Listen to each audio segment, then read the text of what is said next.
Hello and a very warm welcome to this week's episode of Out and About in the UK. A little bit later in the show, we'll be catching up with Galway's very own Matt Cunningham, who performed at the London Irish Centre recently. And staying in the same Camden venue, the Stinging Fly magazine, which is an Irish literary publication, recently celebrated the launch of its London issue. Founder Declan Mead told us more. The Stinging Fly, I set it up with a friend in about late 1997.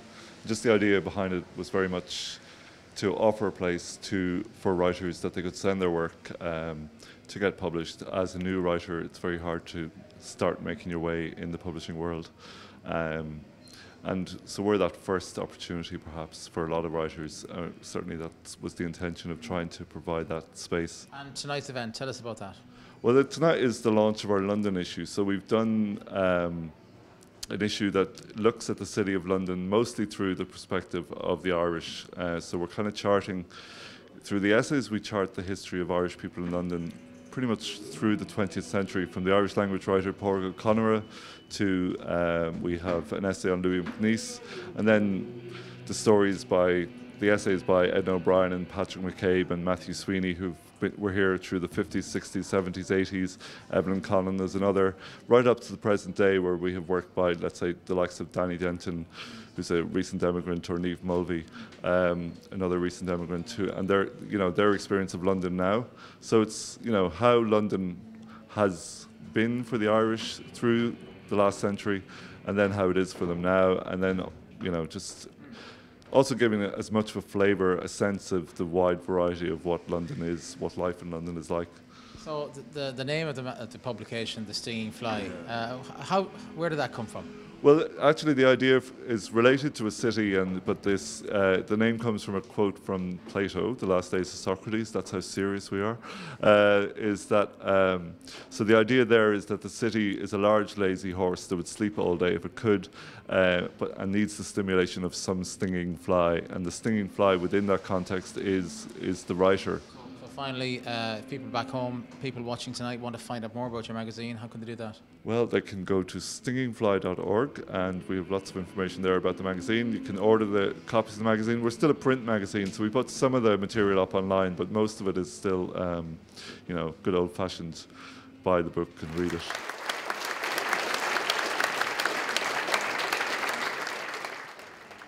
Maurice, thanks for joining us. An extract from your book, Tell Me About It, is featured in the London issue of the magazine. What's the book all about? The title is, it's a double-edged thing, and it's what you're actually doing at the moment. It's about this young producer who's in London talking to the Irish, and his opening gambit, his opening statement is always, tell me about it, And he's making this documentary, and he's an innocent. I mean, it's a well-trodden ground of the Irish innocent coming across here with all the baggage. And he has a series of strange adventures.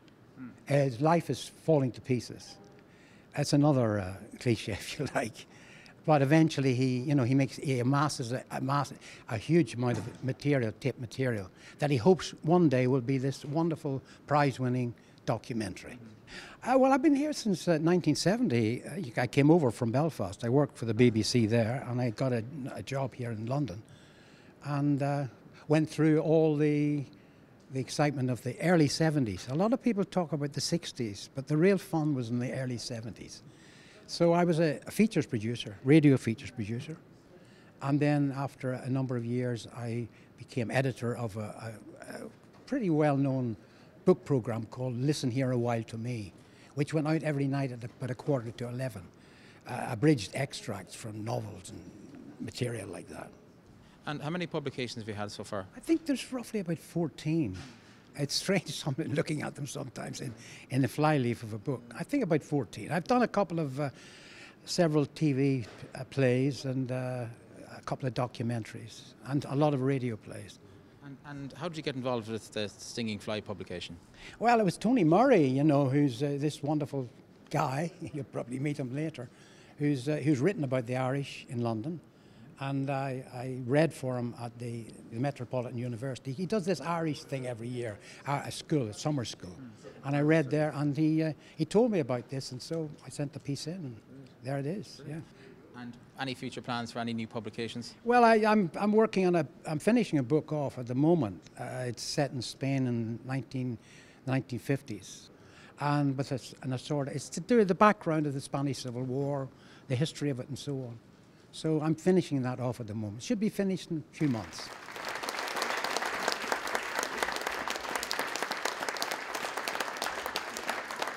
Aisling, tell us how you got involved in the Stinging Fly. So I was kindly asked to perform at the event through an organisation called Spread the Word that's based here in London, and I've done a lot of work with them, and they're working with the Stinging Fly, and luckily I've been asked to read at the start of the event today. Tell us about the poem. So it's a very new poem, very, very new, and I'm testing it out today. But I suppose that it is kind of like about the city, and there's cab drives in it, and there's, you know, scenes at an exhibition, and about kind of like that feeling that you get in the city. It might sound a bit cliche, but the idea that you're an individual with this mass of people, but how much are you connecting? I think. What kind of inspiration do you gather from living in London? Well, I've been a Londoner all my life. I've grown up in London with Irish parents, so the city influences it a lot. You know, the opportunities that are in the city, the people that you come into contact with, the area that I'm from, which is the East End of London, Walthamstow. It's all a massive inspiration. It can't not be, I think, when you grow up with so much happening around you. Okay. So you performed in Trafalgar Square. You've actually performed at the Yeats Day in Sligo and Glastonbury Festival. Amazing events. So amazing, yeah.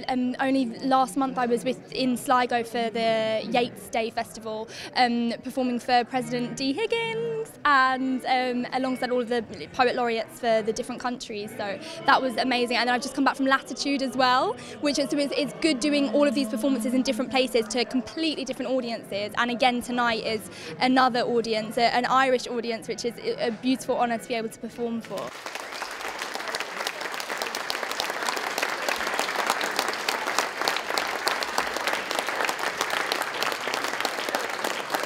Gavin, how did you get involved in tonight's event? I was asked, basically. I was asked to contribute to the magazine months ago.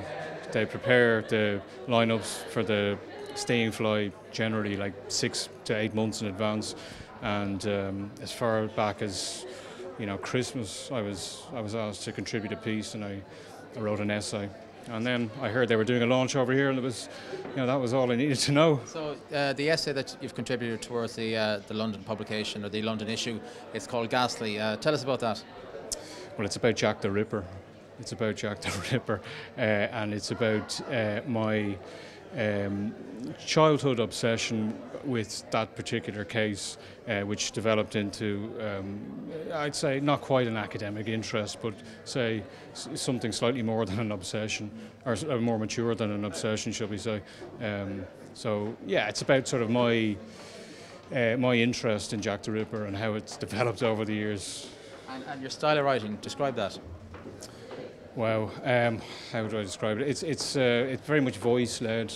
I try to write in a particular voice. Each of my 3 books is written in a particular voice. My first book, Innocence, is written in the voice of a 17-year-old Dublin boy.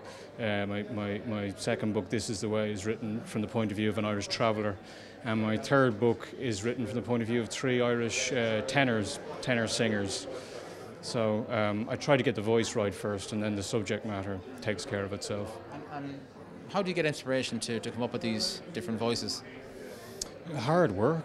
I mean, I generally just, you know, kick ideas around, just keep on kicking these ideas around, do exercises until I hit on a voice, try to refine it. Generally the voice kind of informs the material. As you're writing, you start to hear it, you start to actually hear the voice, and it drives the writing. And currently, are you working on any new material right now? I'm writing a few stories, and I'm gathering material for a new novel, yeah.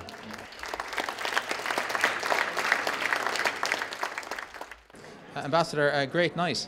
Yes, fantastic. I'm delighted to be here for the launch of The Stinging Fly, their London issue. It's great that this magazine is focusing on the experience of the Irish in Britain, the Irish in London, and it's great that they're giving an opportunity to people here to write about their experiences, to write about their impressions of living in London. Because after all, remember that most of our great writers spent a lot of their lives living in this city. W.B. Yeats spent half his life living here. Sean O'Casey spent many years in England. George Bernard Shaw, Oscar Wilde, and so forth. So London's always been an important place for Irish writing, and it's good to see that this magazine is giving young Irish writers, contemporary Irish writers, a chance to write about their experience of being Irish in Britain. Everybody here in the Irish community knows about your love of W.B. Yeats, Yes. and but even the broader picture of the literary world. What does writing, what does reading, what does poetry mean to you? Well, it means a lot to me for two reasons. One is because it tells us a lot about ourselves. So our Irish writing is a great resource for understanding Ireland, for ourselves, to understand, because our writers reflect on Ireland, they reflect on what it means to be Irish, and they put it down on paper, and we can read it and benefit from that experience. And secondly, I found, as a diplomat travelling around the world, Irish literature is a great calling card. It's fantastic to be able to tell people that all these great writers come from Ireland. I remember when I was in Germany, for example, we had an open day at the embassy one year, and I could see huge numbers of Germans coming in and looking at a poster of all the Irish writers and going, I didn't know they were Irish, and forming an impression of Ireland based on these great writers that they had probably assumed were either English or American, and were now discovering for the first time they were Irish. So it's an important asset to Ireland, the fact that we have this strong literary tradition and so many great writers have come from our country. Many thanks there to Declan Mead, the founder of the Stinging Fly magazine, for inviting us along there to the launch of the London issue. We're going to take a break right now, but do come back to us for the second half of the show.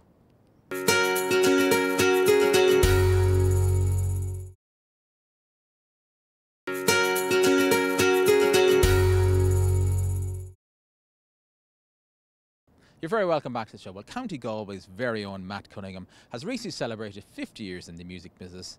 He's recorded numerous albums and has performed all over the world. We caught up with Matt at his performance at the London Irish Centre.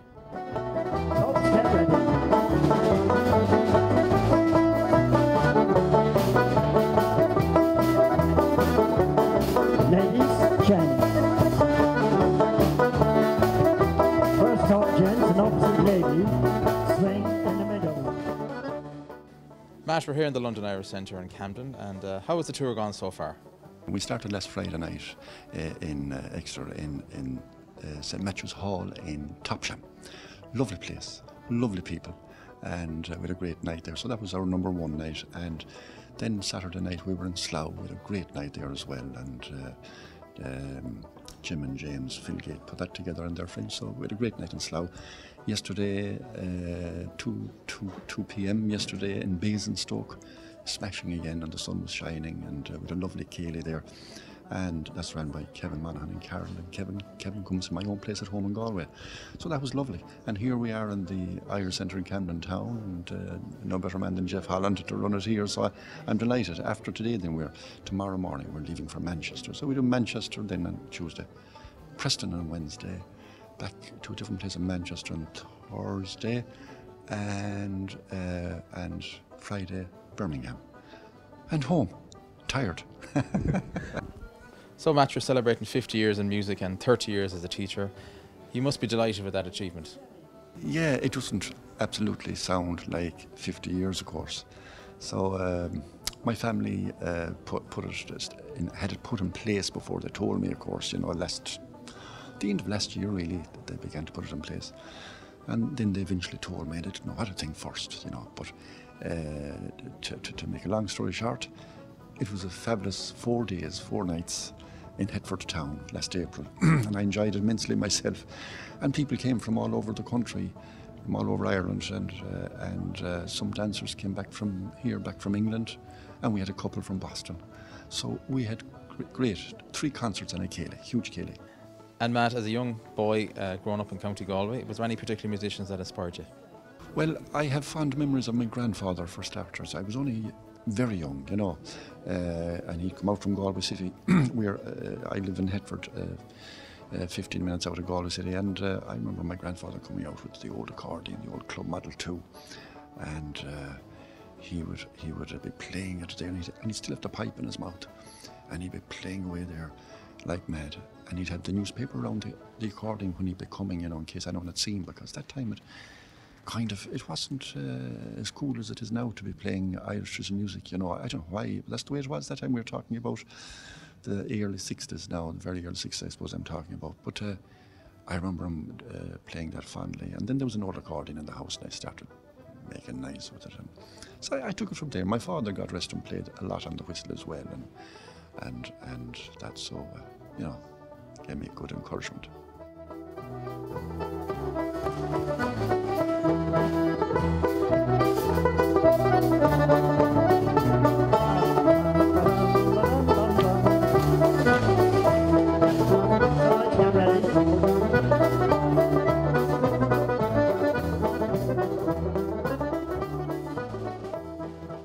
I remember a band that was coming to Corndalla Hall, which is just a few miles from me, between Hetford and Galway City.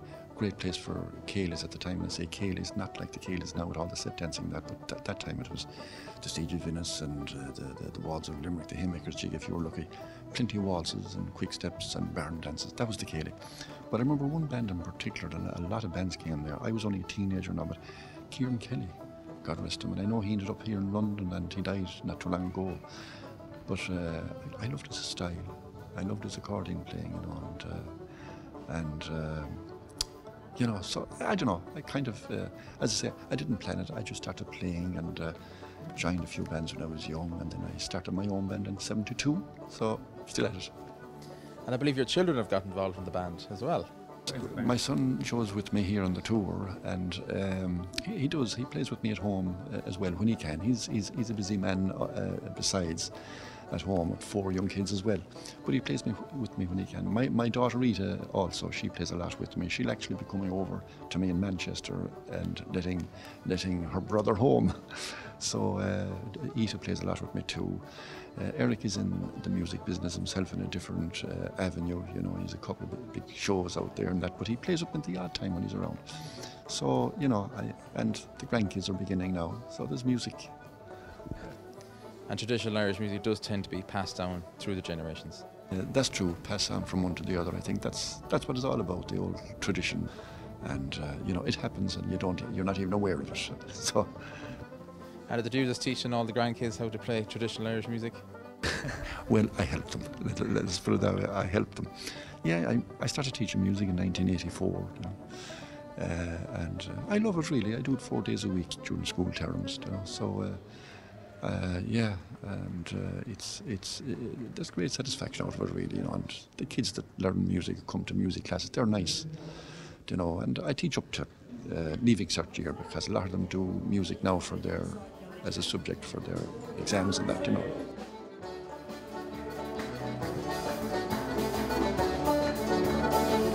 Decided.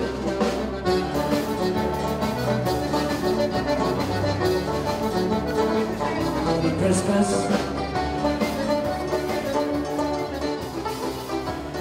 This time, everybody dance like your partner. And you've released a huge amount of albums and DVDs over the years. Tell us about some of those. Yeah, I have 27 recordings now, I think, 27 CDs out there, and I think 7 DVDs. So I have 21 volumes for the set dancing and the Céile dancing. You know, so I suppose that boosted it up a lot. I started those in 1987, I think, and you know they became very popular for the dancers. The others are mixed in music and songs. And do you find that the traditional scene in Ireland is as strong as it ever was?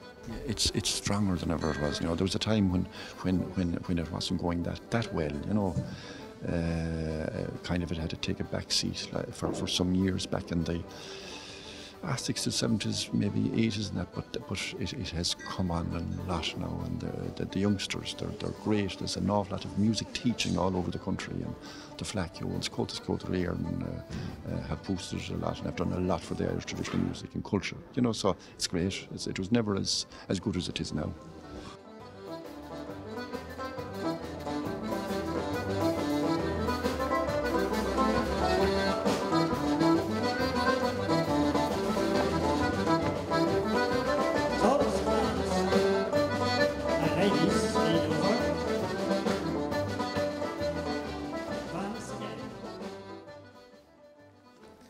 And once this tour is over, what's coming up next? Well, this is the last tour for this year. I had a busy spring. We were in Spain and I was doing a cruise and Chicago Festival and stuff like that. So no more over the waters for this year now, and next year, well, there's much the same. Maybe next year again planned, I think, but gigging at home now and teaching a few tunes. So if anybody watching tonight wants to find out more about all your albums and all the tour dates coming up, how can they do that? I'm going to my website, which is www.mattcunninghamband. So you're going to play a couple of tunes for us now, Matt. What are you going to give us? Yeah, we'll play a selection of reels. The first one is The Ash Plant. The second one is Tommy Peoples, and the last one is well known, The Hare's Paw. Great stuff, Matt. Thanks so much for speaking to us, and take it away.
Well, many thanks there to Matt for taking the time out before his performance at the London Irish Centre. If you'd like to contact the show, send an email to ian@irishtv.ie, and you can also find us on Facebook and on Twitter.